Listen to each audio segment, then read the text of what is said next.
Em nome do Pai, do Filho e do Espírito Santo. Amém. Muito bem, meus irmãos e irmãs, mais um dia, mais um encontro, mais uma oportunidade. Nós estamos meditando, estudando, refletindo as sugestões deste manual, tecendo o fio de ouro, justamente costurando bem, tecendo bem a nossa vida. O 11º capítulo tem o título O Carimbo Redentor. Muito bem, e a gente começa com essa frase: ninguém tem o poder. Ninguém tem o poder. Poder aqui significa poder de condução, né? Eu tenho um poder sobre esse livro, então eu posso trazer ele para cá, posso trazer ele para lá, para frente, para trás. Ninguém tem o poder de fazer-lhe mal. Então, ninguém tem o poder de fazer a você qualquer que seja o mal. Só você tem poder de fazer mal a si mesmo. Muito bem.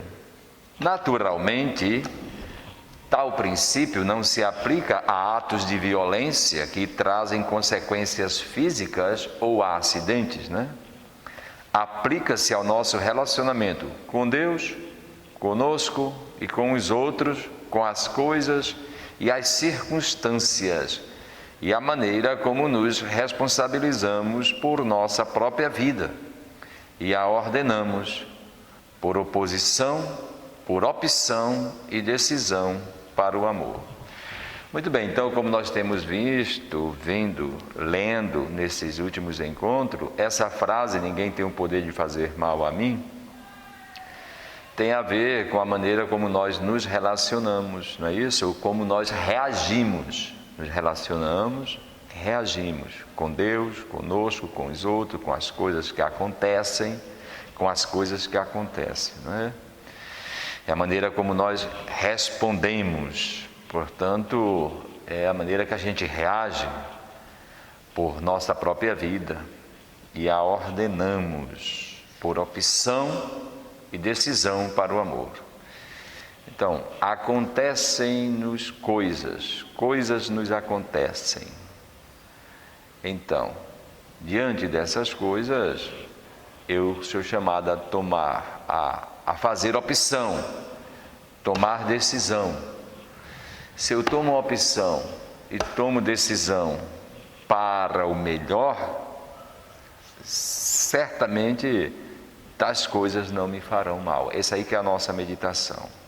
Se tudo em mim é ordenado para o amor, ninguém tem o poder de fazer-me mal. São minhas opções e reações equivocadas que me desordenam, isto é, que ordenam minha vida para mim mesmo, para o rancor, as paixões, os vícios e as mágoas.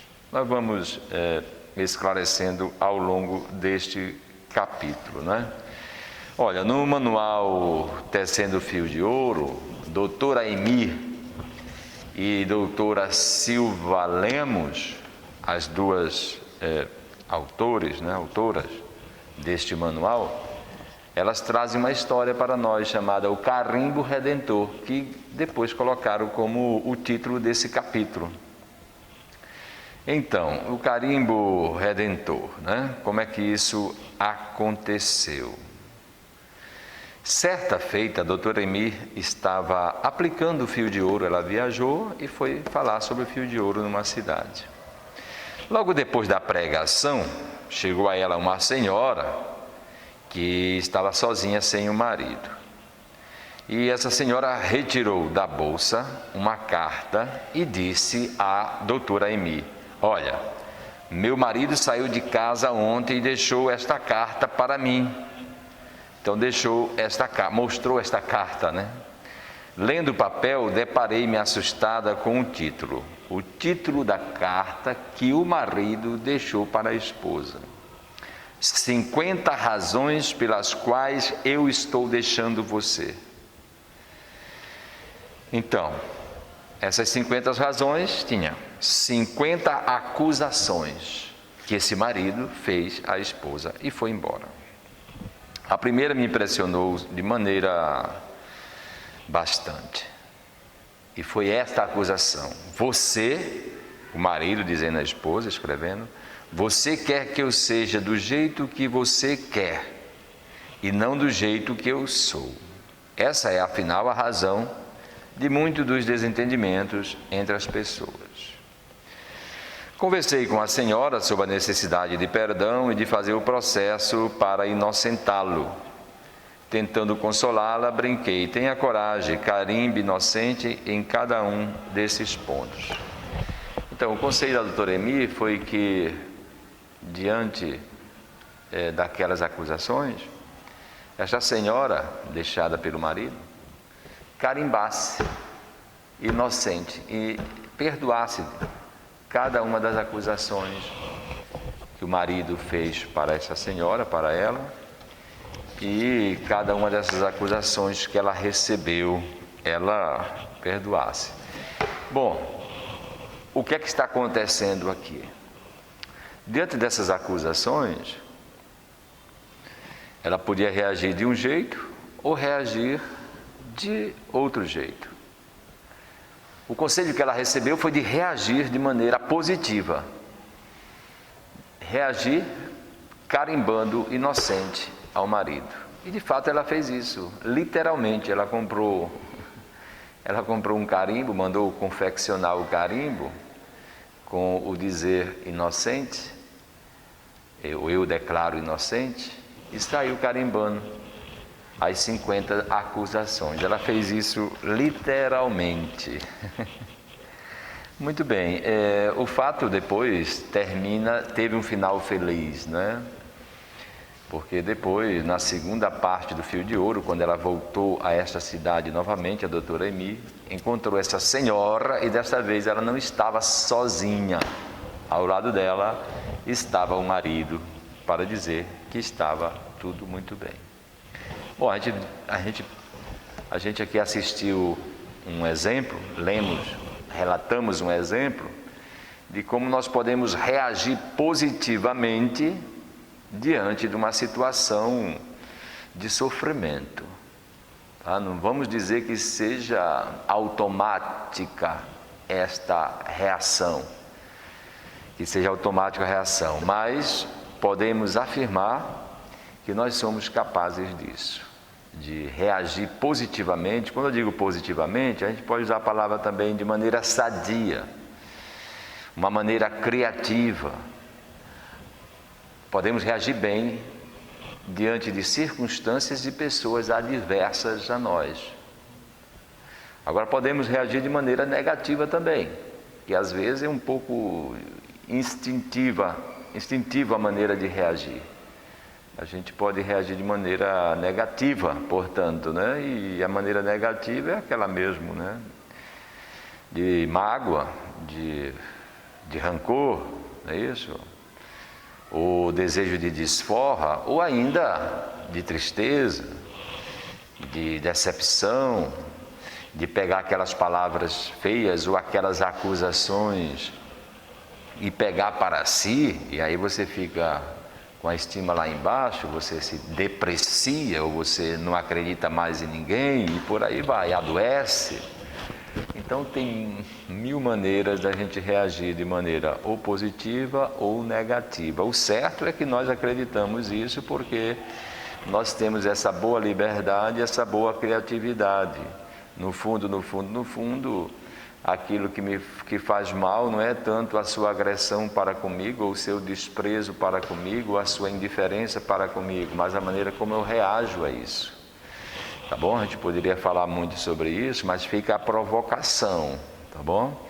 Agora é claro que muitas vezes a gente precisa fazer uma revolução no nosso interior, na maneira de julgar, de pensar, de falar, de reagir, fazer uma revolução na vida.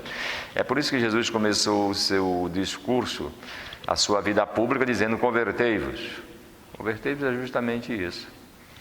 A gente deixar de ser um jeito para ser outro. Deixar de ser um jeito negativo e tomar atitudes positivas na vida. Muito bem.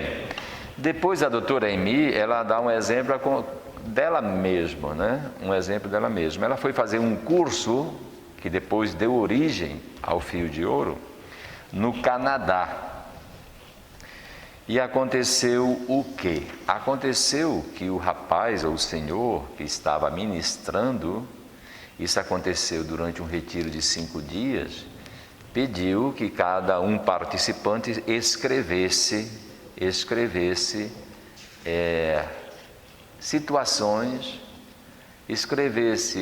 situações. Claro, nas situações estão envolvidas pessoas, né? Então a gente pode dizer pessoas. Escrevesse sobre pessoas, ou sobre as nossas reações, que no final concluímos que alguém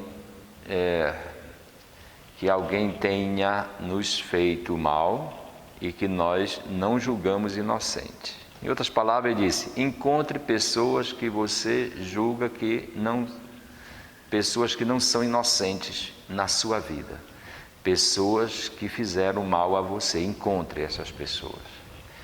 Ou uma pessoa. O certo é que ela diz o seguinte: para o meu horror, escrevi 42 folhas de um caderno só sobre uma pessoa. 42 folhas. Ora, cada folha 2 páginas. Então, 84 páginas ela escreveu só sobre uma pessoa. Percebi o quanto somos capazes de guardar no coração mágoas que só a graça de Deus pode revelar. Porque ela estava num retiro de 5 dias. Então, o que ela quis dizer aqui foi o seguinte, que no dia a dia ela não se dava conta disso, não é? Foi num retiro, diante do Santíssimo Sacramento, que ela deu-se conta do tanto de mágoas que ela carregava no seu corpo, na sua alma, no seu espírito, na sua pessoa, contra uma só pessoa. Bom, ela não entra em detalhes aqui para dizer o que ocorreu, mas a gente percebe que uma coisa ela não sabia, que ela trazia tantas mágoas. E em oração, no retiro, ela descobriu isso. Isso aí talvez possa ser um trabalho nosso também, não é isso? Porque no corre da vida a gente nem para pensar. Mas de qualquer maneira está atuando dentro de nós. E a gente não se dá conta, não é consciente disso. Aí o que é que ela fez, né? Ela escreveu o nome da pessoa, vamos dar um exemplo, Roberto, Roberta. Eu te declaro inocente e te deixo livre. Ela escreveu 84 vezes. Eu, Noemi, te declaro você inocente, declaro você livre. Em outras palavras, ele deu um carimbo redentor, o carimbo de inocente para esse cidadão.